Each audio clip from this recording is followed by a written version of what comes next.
Barcelona, pero podría ser cualquiera, en cualquier otra parte. Se va a encontrar con algo que ocurre cada día en oficinas y hogares de todo el mundo.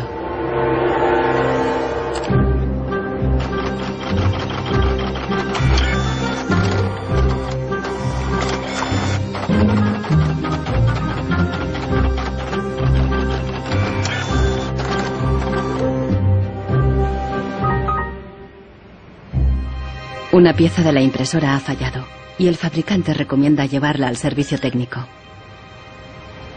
El meu tècnic fa un diagnòstic previ, pero aquest diagnòstic ya son 15 euros més IVA. Seguramente será difícil encontrar las piezas para poder repararla. Realment, reparar-la no li surt molt a compte. Que reparar-la parlem d'uns 110, 120 euros. Tienes impresoras desde 39 euros. Jo t'aconsellaria que miressis impressores noves. Així que, sens dubte, jo em compraria una nova, No es casualidad que los tres vendedores sugieran comprar una nueva impresora. Si acepta, Marcos será una víctima más de la obsolescencia programada, el motor secreto de nuestra sociedad de consumo. Our role in life seems to be just to consume things with credit, to borrow money to buy things we don't need. Nous vivons dans une société dominée par une économie de croissance dont la logique est non pas croître pour satisfaire les besoins, mais croître pour croître. So if the consumer does not purchase, the economy is not going to grow. Planned obsolescence. The desire on the part of a consumer to own something a little newer, a little sooner than is necessary.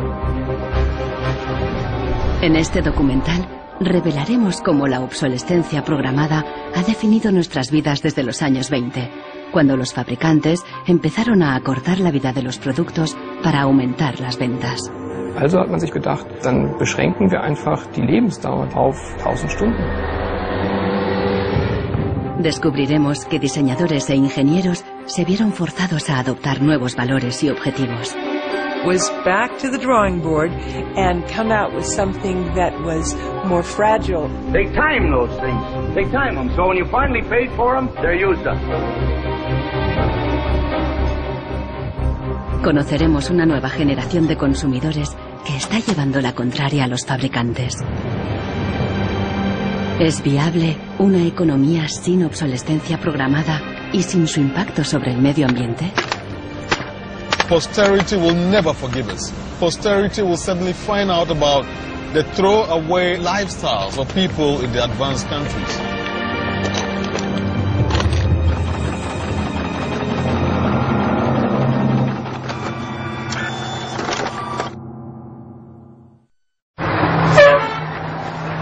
Welcome to Livermore, California, home of the longest burning light bulb in the world. My name's Lynn Owens, and I am chairman of the Light Bulb Committee.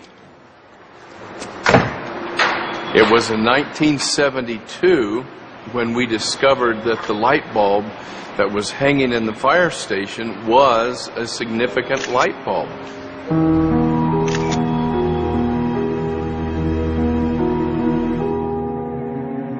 La bombilla de Livermore ha estado funcionando sin interrupción desde 1901. De momento, ya se han agotado 2 webcams y la bombilla va por la tercera.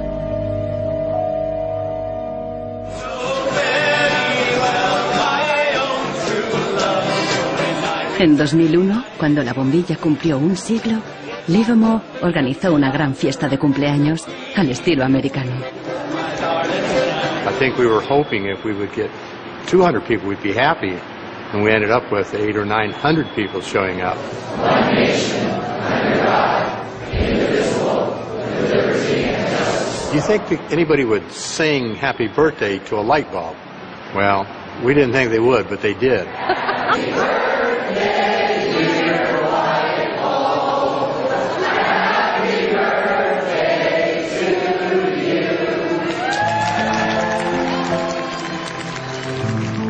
The origin of the bulb was, it was produced in a town called Shelby, Ohio, back around 1895, and put together by some very interesting ladies that I have some pictures of, and some gentlemen that invested in the company. The filament was invented by Adolphe Chaillet. He invented his filament to last.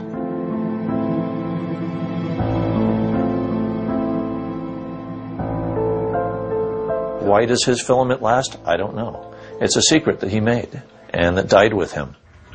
La fórmula para un filamento de larga duración no es el único misterio en la historia de las bombillas. Un secreto mucho mayor es cómo y por qué este humilde producto se convirtió en la primera víctima de la obsolescencia programada. Weihnachten 1924 war ein ganz besonderer Tag. In einem Hinterzimmer in Genf trafen sich einige Herren in Nadelstreifenanzügen, um einem geheimen Plan nachzugehen. Sie gründeten das erste weltweite Kartell, das sich zum Ziel setzte, die Glühbirnenproduktion der gesamten Länder zu kontrollieren und den Kuchen namens Weltmarkt unter sich aufzuteilen. Dieses Kartell hat den Namen Phoebus. Phoebus incluía a los principales fabricantes de bombillas de Europa y de Estados Unidos, e incluso de lejanas colonias en Asia y África. Das Ziel ist gewesen, Patente auszutauschen, die Produktion zu kontrollieren und vor allem aber den Verbraucher zu kontrollieren. Es ist umso besser für diese Firmen, wenn der Verbraucher regelmäßig Glühlampen kauft, und wenn die Glühlampen lange brennen, ist das ein ökonomischer Nachteil. En un principio, la meta de los fabricantes era una larga vida para sus bombillas. On October 21st, 1871, numerous experiments resulted in the production of a small unit lamp of comparatively enormous resistance. The filament being under conditions of great stability after the result. En 1881, Edison puso a la venta su primera bombilla. Duraba 1500 horas. En 1924, cuando se fundó el cártel Phoebus, se anunciaban con orgullo 2500 horas de vida útil y los fabricantes destacaban la longevidad de sus bombillas. Also hat man sich bei Phoebus gedacht, dann beschränken wir einfach die Lebensdauer dieser einzelnen Glühbirnen auf 1000 Stunden. 1925 wird ein entsprechendes Komitee gegründet, das 1000-Hour Life Committee, was sich zum Ziel setzt, auf technischer Basis die Lebensdauer der Glühlampen auf diese Brenndauer zu beschränken. Más de 80 años después, Helmut Höge, un historiador de Berlín, encuentra pruebas de las actividades del comité ocultas entre los documentos internos de los miembros del cártel. Empresas como Philips en Holanda, Osram en Alemania y Lámparas Z en España. Hier haben wir ein Kartelldokument, da steht: The average life of lamps for general lighting service must not be guaranteed, published or offered for another value than 1000 hours.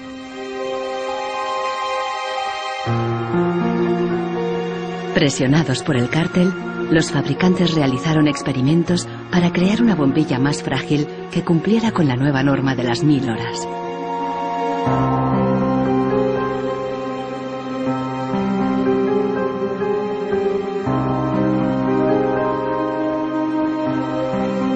La fabricación estaba rigurosamente controlada para asegurarse de que se cumplía la norma.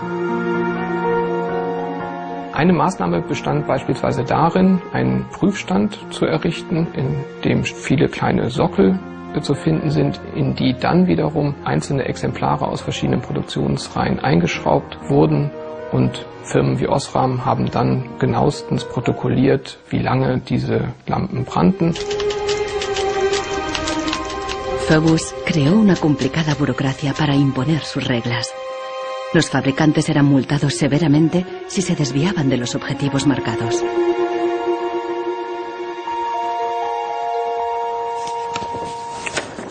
Hier haben wir eine Straftabelle aus dem Jahr 1929, die genau zeigt, wie viel Schweizer Franken Strafe für 1000 verkaufte Glühbirnen die Mitglieder des Kartells zahlen müssen, wenn die Lampen länger halten als zum Beispiel 1500 Stunden.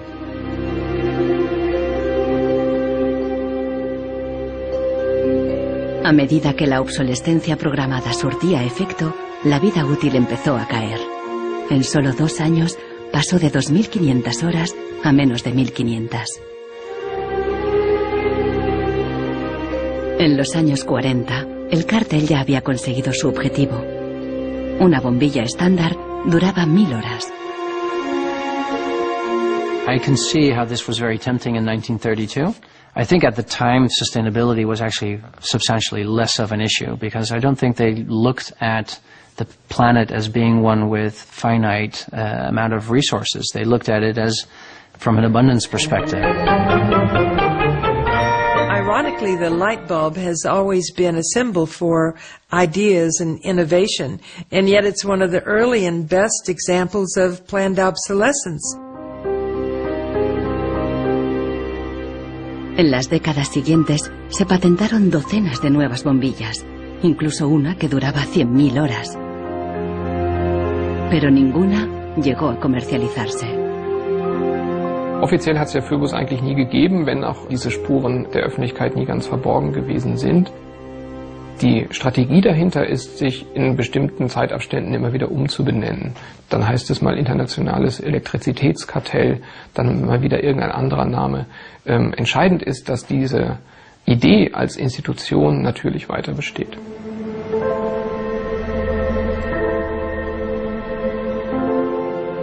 En Barcelona, Marcos ha ignorado el consejo de los vendedores de reemplazar la impresora. Está decidido a repararla y ha encontrado a alguien en Internet que ha descubierto qué le ocurre a su impresora. It's the dirty little secret of inkjet printers. I tried to print a document and it said parts inside your printer require replacement, so I decided to do a little servicing of my own. Hello, Marcos. I got your message. Marcos ha contactado con el autor del video. How are you? I looked into it, and it turns out that there's a thing in the bottom of the printer called a waste ink reservoir. And the way inkjet printers work is they constantly have to clean the print heads, and they do that by squirting ink through them down a hole in the bottom of the printer into this great big sponge. There's just a preset time when it's squirted a certain number of drops down there that then the printer decides it's full of ink and won't function anymore. Mm-hmm. The justification is they don't want to put ink all over your desk. But I think the problem goes deeper than that. It's the way the technology works. It's just designed to fail.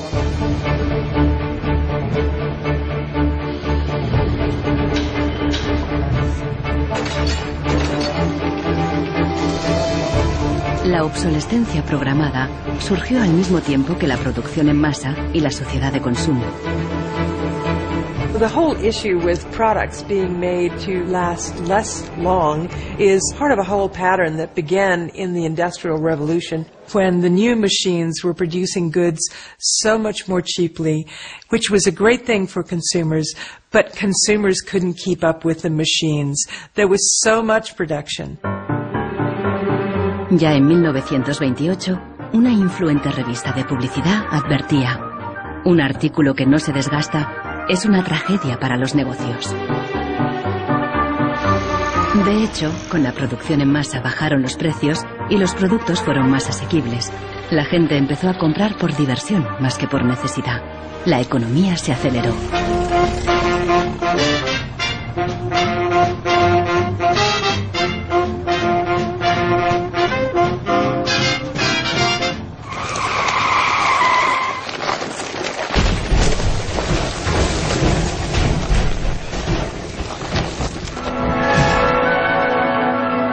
En 1929, la crisis de Wall Street frenó en seco la incipiente sociedad de consumo y llevó a los Estados Unidos a una profunda recesión económica. Unemployment reached staggering proportions. By 1933, 1/4 of our labor force was unemployed. Las colas ya no eran para comprar, sino para pedir trabajo y comida. Desde Nueva York llegó una propuesta radical para reactivar la economía. Bernard London, un prominente inversor inmobiliario, sugirió salir de la depresión haciendo obligatoria la obsolescencia programada. Era la primera vez que el concepto aparecía por escrito. London planteaba que todos los productos tuvieran una vida limitada, con una fecha de caducidad, después de la cual se considerarían legalmente muertos. Los consumidores los devolverían a una agencia del gobierno para su destrucción. He was trying to achieve a balance between capital and labor where there would always be a market for new goods. So there would always be a need for labor and there would always be a reward for capital. Bernard London creía que con la obsolescencia programada obligatoria, las fábricas seguirían produciendo, la gente continuaría consumiendo y habría trabajo para todos.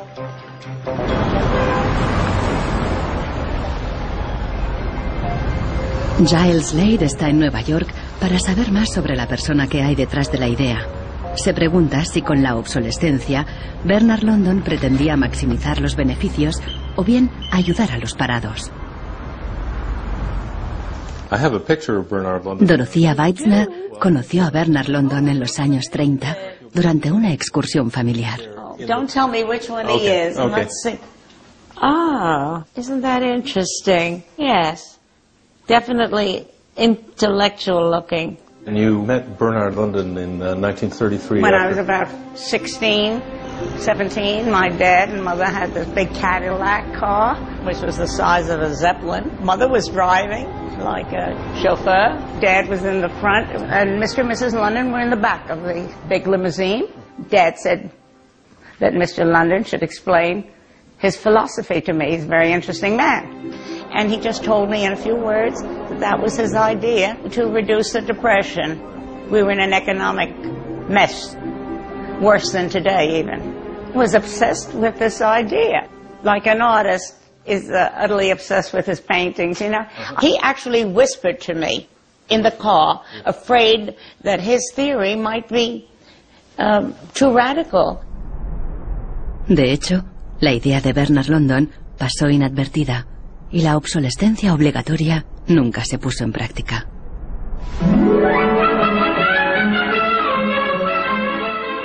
Veinte años más tarde, en los años 50, la obsolescencia programada resurgió, pero con un giro crucial. Ya no se trataba de obligar al consumidor, sino de seducirle. Planned obsolescence. The desire on the part of a consumer to own something a little newer, a little better, a little sooner than is necessary. We certainly in America and by now... Esta es la voz de Brooks Stevens, el apóstol de la obsolescencia programada en la América de la posguerra. Este elegante diseñador industrial creó desde electrodomésticos hasta coches y trenes, contando siempre con la obsolescencia programada. A tono con la época, los diseños de Brooks Stevens transmitían velocidad y modernidad. Hasta su casa era inusual. This is the home that my father designed and that I grew up in.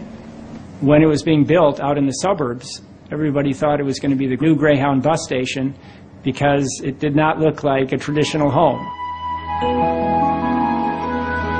One of the most important things that my father felt always in designing a product is that it made a statement. He detested products that were bland and really did not, create any desire within the consumer to inspire the purchase.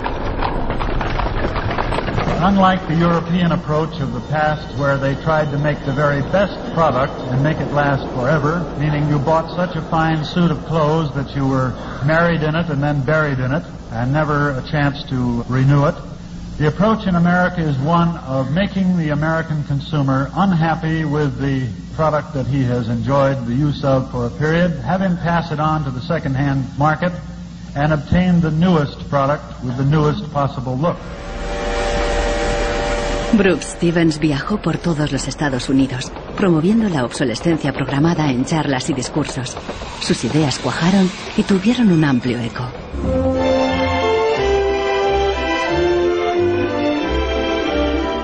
Women and men alike are increasingly interested in the look of things. They eagerly give their attention to what's new and beautiful and advanced. El diseño y el marketing seducían al consumidor para que deseara siempre el último modelo. My father never designed a product to intentionally fail or become obsolete for some functional reason in a short period of time. Planned obsolescence is absolutely at the consumer's discretion. No one is forcing the consumer to go into the store and purchase a product. They go in under their own free will. That's their choice.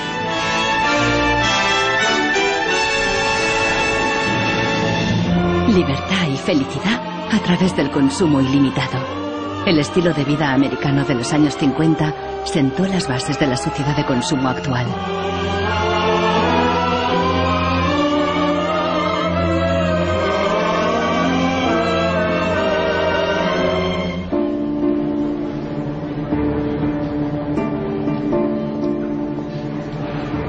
See, without planned obsolescence, these places wouldn't exist. There wouldn't be any products, there wouldn't be any industry, there wouldn't be any designers, architects, there wouldn't be any salespeople, cleaners, there wouldn't be any security guards. All the jobs would go. So how often do you change your mobiles? 18 months. Once a year. Once a year. Once a year. Hoy en día, la obsolescencia programada se enseña en las escuelas de diseño y de ingeniería. Boris Knuff da clases sobre el ciclo de vida del producto, el eufemismo moderno de la obsolescencia programada. I went shopping for you. Got a couple of things. A pan, salt, shirt, another shirt. Se enseña a los estudiantes a diseñar para un mundo empresarial dominado por un único objetivo: compras frecuentes y repetidas. What I do, I pass these round, and you tell me what you think, how long it takes for them to fail, what the service life will be. Okay. Designers have to understand what company they work for. The company decides on a business model. How often do we want to renew our products, our offers? So this brief is given to designers, and designers have to understand and design the product in a certain way so it fits exactly the business strategy of the client they work for. La obsolescencia programada está en la raíz del considerable crecimiento económico que el mundo occidental ha vivido a partir de los años 50.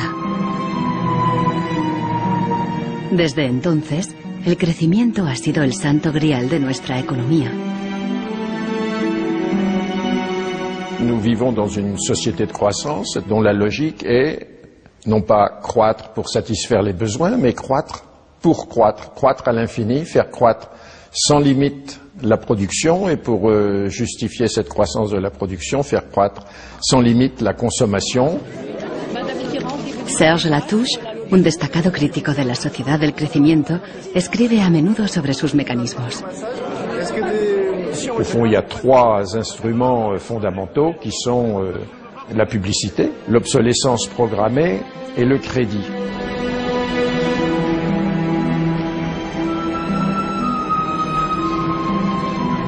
In the last generation or so, our role in life seems to be just to consume things with credit, to borrow money to buy things we don't need. That makes no real sense to me at all. Los críticos de la sociedad del crecimiento alertan de que no es sostenible a largo plazo, porque se basa en una contradicción flagrante. Celui qui croit qu'une croissance infinie est compatible avec une planète finie est soit un fou, soit un économiste. Le drame, c'est qu'au fond, nous sommes tous des économistes maintenant. Why is it that a new product is created every 3 minutes somewhere in the world? Is this necessary? I think a lot of people have realized that things need to change when they're being told by politicians to go shopping or to start consuming as the best way to restart the economy.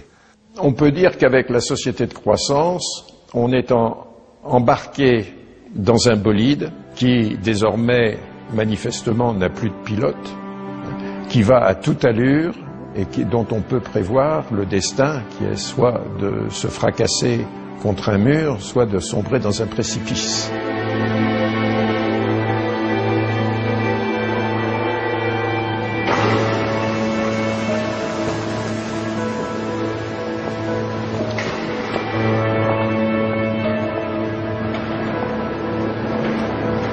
Consultando manuales de instrucciones, Marcos se da cuenta de que los ingenieros determinan la vida útil de muchas impresoras al diseñarlas.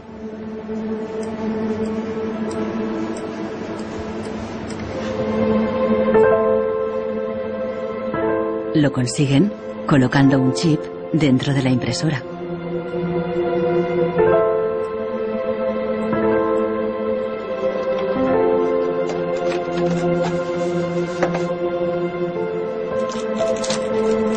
I he trobat el xip, que és una EEPROM, que és un xip on es guarda una compta d'impressions. I quan s'arriba a una determinada compta és quan es bloqueja la impressora i deixa d'imprimir.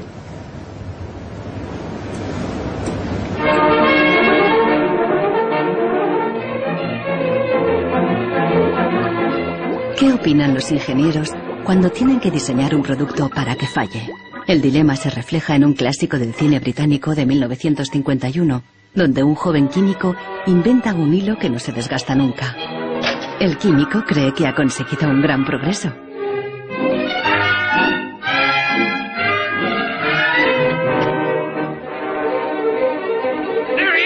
Pero no a todo el mundo le gusta el invento. Y al poco le persiguen no tan solo los dueños de la fábrica, sino también los obreros, que temen por sus empleos. Well, that's really interesting, and it reminds me of something that actually happened in the textile industry. En 1940, el gigante químico DuPont presentó una fibra sintética revolucionaria, el nylon.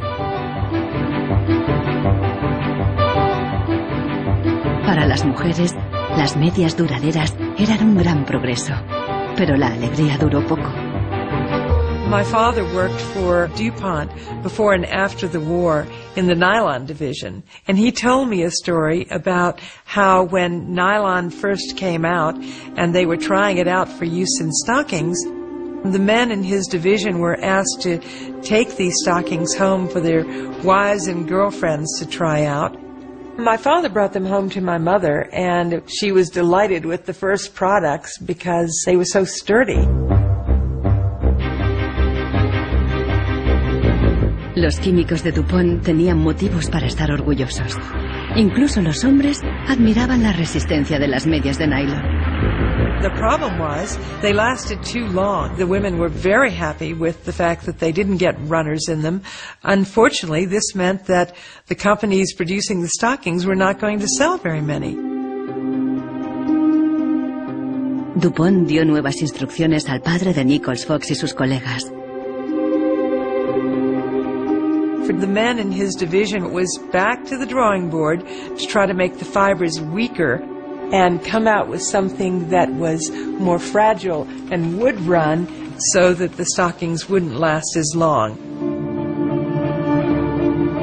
Los mismos químicos que habían aplicado todo su saber para crear un nylon duradero siguieron la corriente de la época y lo hicieron más frágil. Ese hilo eterno desapareció de las fábricas, igual que en el cine. We need control of this discovery.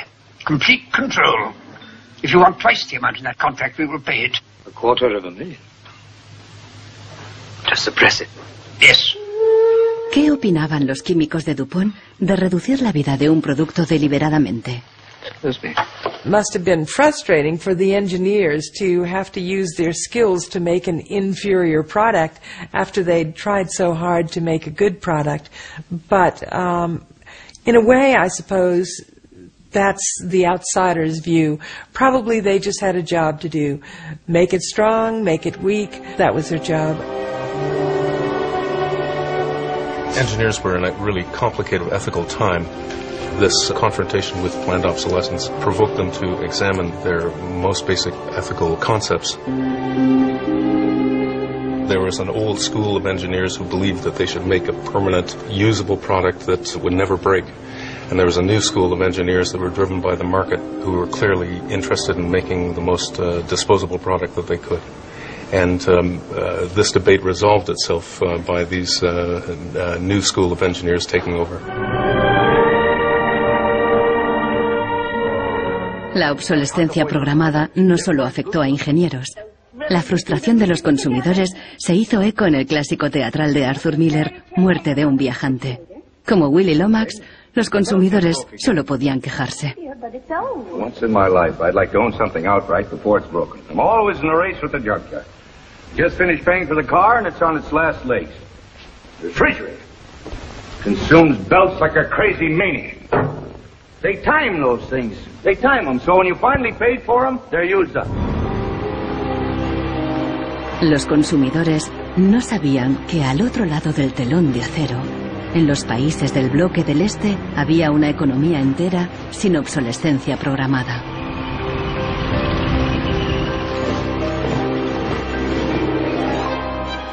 La economía comunista no se basaba en el libre mercado, sino que estaba planificada por el Estado. Era poco eficiente y sufría una falta de recursos crónica. En ese sistema, la obsolescencia programada no tenía ningún sentido. En la antigua Alemania del Este, la economía comunista más eficiente, las normas estipulaban que las neveras y las lavadoras debían funcionar durante 25 años. Hier, dieser DDR-Kühlschrank, den habe ich 1985 gekauft. Der ist also mindestens 24 Jahre alt. Und die Glühbirne ist ebenso alt, habe ich noch nie ausgewechselt. Die ist also auch schon fast 25 Jahre alt. En 1981, una fábrica de Berlín Este empezó a producir una bombilla de larga duración. La presentaron en una feria internacional en busca de compradores occidentales.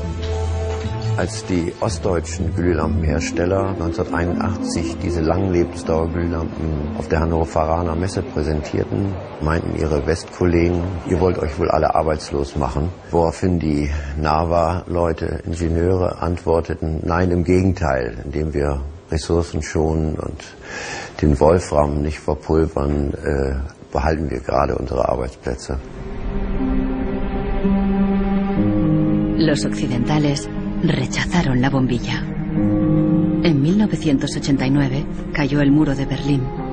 La fábrica cerró y la bombilla de larga duración dejó de producirse.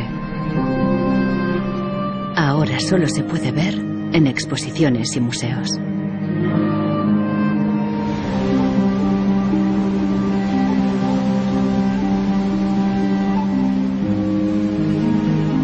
Veinte años después de la caída del muro de Berlín, el consumismo desenfrenado se da tanto en el este como en el oeste.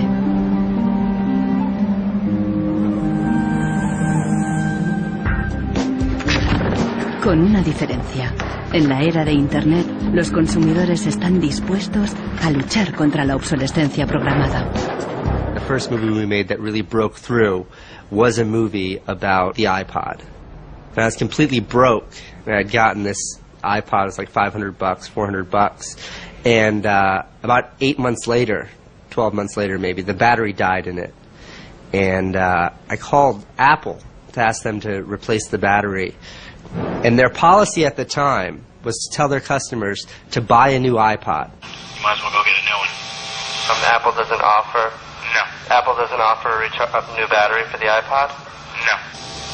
It wasn't that the battery died that was annoying, because in my Nokia cell phone, the battery dies, you buy a new battery. Even in my Apple laptop, when the battery would die, you replace the battery. But in the iPod, this expensive piece of hardware, when the battery died, you had to replace the entire unit. So it was my brother's idea to make a movie about just that. We went around with a stencil spray painting on every iPod advertisement we saw in town. iPod's unreplaceable battery lasts only 18 months. We put the video on our own little site, iPodsDirtySecret.com. In the first month, 6 weeks, it was at 5-6 million views. And the site went absolutely bananas. Una abogada de San Francisco, Elizabeth Pritzker, oyó hablar del vídeo y decidió demandar a Apple por el tema de la batería del iPod. Medio siglo después del caso del cártel, la obsolescencia programada llegaba de nuevo a los tribunales. When we brought this litigation, this was 2 years after the iPod was introduced, Apple had sold about 3 million iPods nationwide in the United States. Buena parte de esos iPods tenían problemas con la batería y sus propietarios estaban dispuestos a ir a los tribunales. Uno de ellos era Andrew Westley. We selected from amongst the consumers who had called us individuals who would serve as representatives in a class action. A class action is really a device that's fairly unique to the United States, where a small group of people stands in the shoes of a large group to bring one claim before a court. My role in that case was as class representative on behalf of thousands, maybe tens of thousands of people. The case came to be known as Wesley versus Apple. When my friends and family learned that this was a major case, they thought I was, becoming a radical. Here I am going to sue, I was the next Aaron Brockovich. En diciembre de 2003, Elizabeth Pritzker presentó la querella ante el Tribunal del Condado de San Mateo, a un tiro de piedra de la sede central de Apple. We asked Apple for a number of technical documents regarding the battery life in the iPod, and we received a lot of technical data about the battery design, about the testing of the battery, and learned through that discovery that the type of the lithium battery that was contained within this iPod was designed, by design, to really only have a short period of life. I do think that Apple's development of the iPod was intended to be one of planned obsolescence. Después de meses de tensión, las dos partes llegaron a un acuerdo. Apple creó un servicio de recambio y prolongó la garantía a 2 años. Los querellantes recibieron una compensación. One thing that really bothers me personally is that Apple really promotes itself as a young, hip, forward-thinking company, and for a company like that not to have a good environmental policy that allows consumers to return products for proper recycling and disposal is really counterintuitive and counter to their message.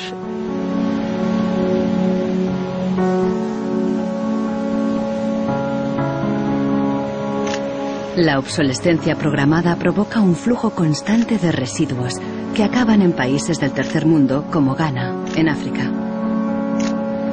It's been between 8 and 9 years now when I noticed that loads and loads of containers were coming to this country with electronic waste. We're talking about end-of-life computers, end-of-life television sets, which nobody wants in the developed countries. Un tratado internacional prohíbe enviar residuos electrónicos al tercer mundo. Pero los mercaderes usan un simple truco: declararlos productos de segunda mano.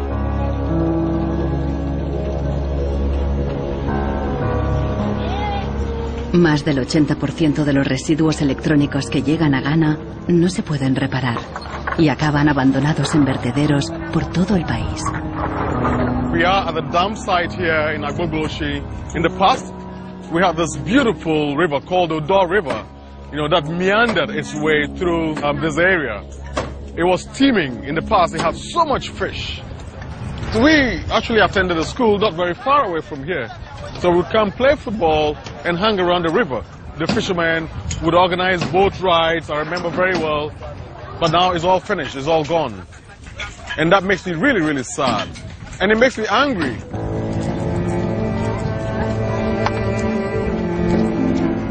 Hoy en día, aquí no hay niños jugando después de clase. En su lugar, jóvenes de familias pobres vienen a buscar chatarra. Queman la funda de plástico de los cables para obtener el metal que llevan dentro.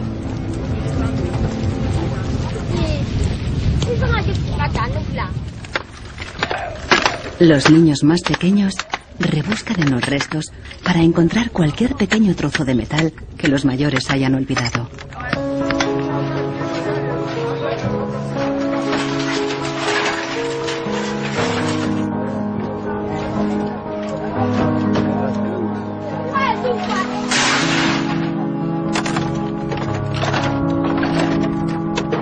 Those behind the shipment have said that, well, we're trying to bridge the digital divide between Europe, America, and then the rest of Africa and Ghana, of course. But the reality is that these computers that are sent here simply do not work. There's no point in receiving electronic waste when you cannot deal with it, more so when you did not produce it and your country is being used as the world's trash bin.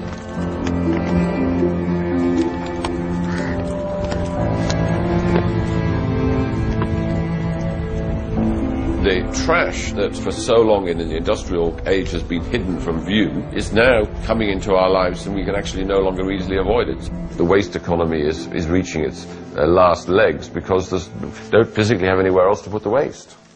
I think in the course of time we've come to realize that the planet that we're living on cannot sustain that forever. There's a limit to natural resources and there's a limit to energy resources that we have. Posterity will never forgive us. Posterity will certainly find out about the throwaway attitudes, the throwaway lifestyles of people in the advanced countries. Gente de todo el mundo ha empezado a actuar contra la obsolescencia programada. Mike Anane lucha desde el final de la cadena. Ha empezado recopilando información.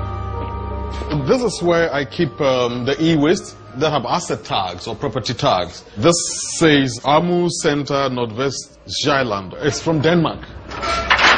This is from Germany, sent here simply to be dumped. Westminster College. Apple should know better. It's a company that claims to be so green. There's a lot of Apple products that are being dumped here. I have a database that contain the asset tags, the contact addresses, telephone numbers of the companies that owned the electronic waste that have been dumped in Ghana. Mike piensa convertir esta información en pruebas para una denuncia ante un tribunal.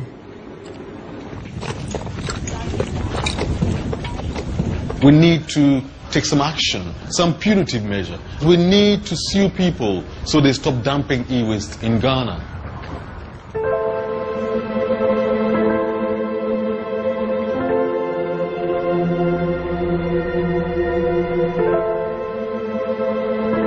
Marcos está en Internet de nuevo buscando cómo alargar la vida de su impresora. Una web de Rusia parece ofrecer un software gratuito para impresoras con un chip contador. El programador se ha tomado la molestia de explicar su motivación personal. This happens due to bad construction. This is their business model. Not a good one for user and environment. So I looked and found a way to make user-friendly software to allow active users reset an input counter. Marcos no sabe qué puede pasar, pero decide bajarse el software de todos modos. Desde un pequeño pueblo en Francia, John Zacara lucha contra la obsolescencia programada, ayudando a gente de todo el mundo a compartir ideas de negocio y de diseño. In all poorer countries, things are repaired automatically. The notion you throw a product away just because it breaks for some reason is completely unknowable and unthinkable, actually, to somebody in the south. In India, there's an actual word, jugaad, to describe this tradition of being able to fix things pretty much regardless of the complexity of it. We try to find people who are actively doing projects in the world rather than just talking about things or making abstract statements about how awful things are or what has to be changed. Uno de ellos es Warner Phillips, descendiente de la dinastía de los fabricantes de bombillas. I remember my grandfather taking me to one of the Philips factories in Eindhoven to show me how light bulbs were mass manufactured in factories, which is very, very cool.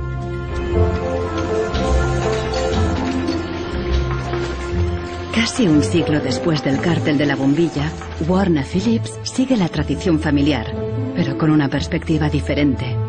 Fabrica una bombilla LED que dura 25 años. It's not like there's a green world and there is a business world.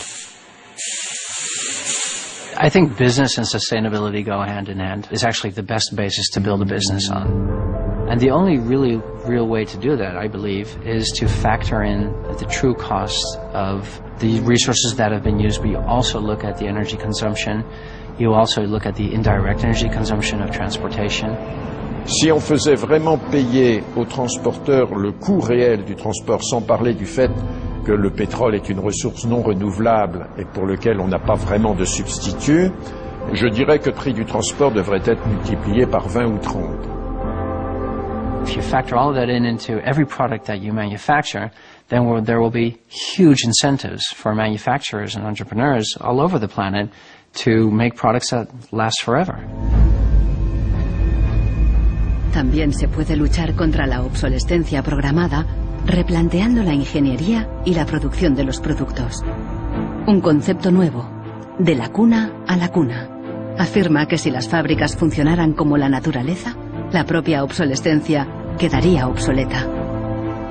Wenn man über Umweltschutz redet, meint man bei uns immer sparen, verzichten, vermeiden, reduzieren, Nullabfall, weniger schädlich. Wenn man sich die Natur aber im Frühling anschaut, ein Kirschbaum, kein Sparen, kein Verzichten, kein Vermeiden. El ciclo natural produce en abundancia, pero las flores caídas y las hojas secas no son residuos, sino nutrientes para otros organismos. Die Natur kennt keine Abfälle, sondern sie kennt nur Nährstoffe. Braungart cree que la industria puede imitar el ciclo virtuoso de la naturaleza. Y lo demostró al rediseñar el proceso de producción de una fábrica textil suiza. Wenn man zum Beispiel einen Stoff hat dazu, ein Sofa damit bezieht oder ein Stuhl, dann sind die Zuschnitte, was man abschneidet, so giftig, dass es als Sondermüll entsorgt werden muss. Braungart descubrió que la fábrica usaba, por inercia, cientos de tintes y productos químicos altamente tóxicos. Para fabricar los nuevos tejidos, Braungart y su equipo redujeron la lista a solo 36 sustancias, todas biodegradables. Wir suchen jetzt alle Zutaten raus, dass man sie auch essen könnte. Das heißt, Sie können die klein schneiden und in Müsli packen, wenn Sie wollen. Wenn man eine Müllgesellschaft hat, ist jedes kurzlebige Produkt natürlich ein Müllproblem. Wenn es aber eine Gesellschaft ist, die Nährstoffe macht, ist jedes kurzlebige Produkt wieder eine Chance, etwas Neues zu machen. Para los críticos más radicales de la obsolescencia programada, no basta con reformar los procesos productivos. Quieren replantear nuestra economía y nuestros valores. C'est une vraie révolution. C'est d'abord une révolution culturelle, parce que c'est un changement de paradigme, c'est un changement de mentalité. Esta revolución se llama decrecimiento. Serge Latouche viaja de charla en charla explicando cómo abandonar la sociedad de crecimiento definitivamente.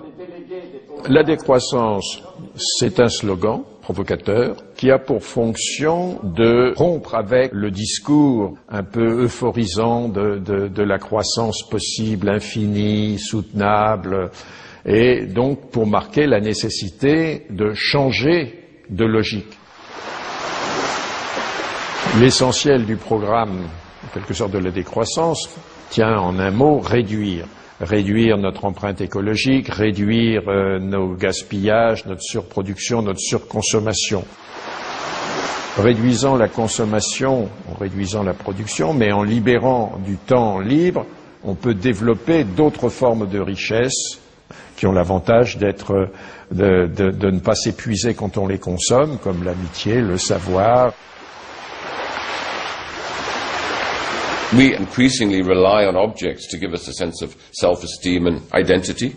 It's partly the consequence of the breakdown of things that used to give us identity, like membership of a community or relationship to the land, or all sorts of soft and social things which have been replaced by consumerism. Si le bonheur dépendait du niveau de consommation, on devrait être dans la félicité absolue, parce que nous consommons 26 fois plus que du temps de Marx, mais toutes les enquêtes montrent que les gens ne sont pas 20 fois plus heureux, parce que le bonheur est toujours quelque chose de subjectif, évidemment. Los críticos del decrecimiento temen que destruirá la economía y nos llevará de vuelta a la edad de piedra. Revenir à une société soutenable, c'est-à-dire une société dont l'empreinte écologique ne dépasse pas une planète, eh bien, ça n'est pas revenir à l'âge de pierre, c'est revenir, toutes choses égales d'ailleurs, pour un pays comme la France, aux années 60.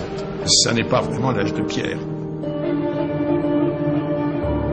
On peut dire que la société de décroissance réalise la vision de Gandhi qui disait le monde est assez grand pour satisfaire les besoins de tous, mais il sera toujours trop petit pour satisfaire l'avidité de quelques-uns.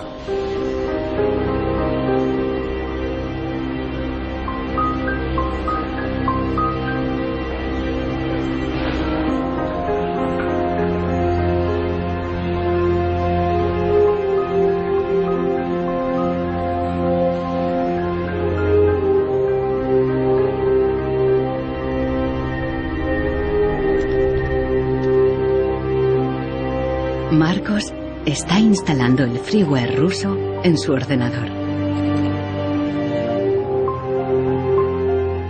Con el nuevo programa, puede poner a cero el chip contador de la impresora. La impresora se desbloquea inmediatamente.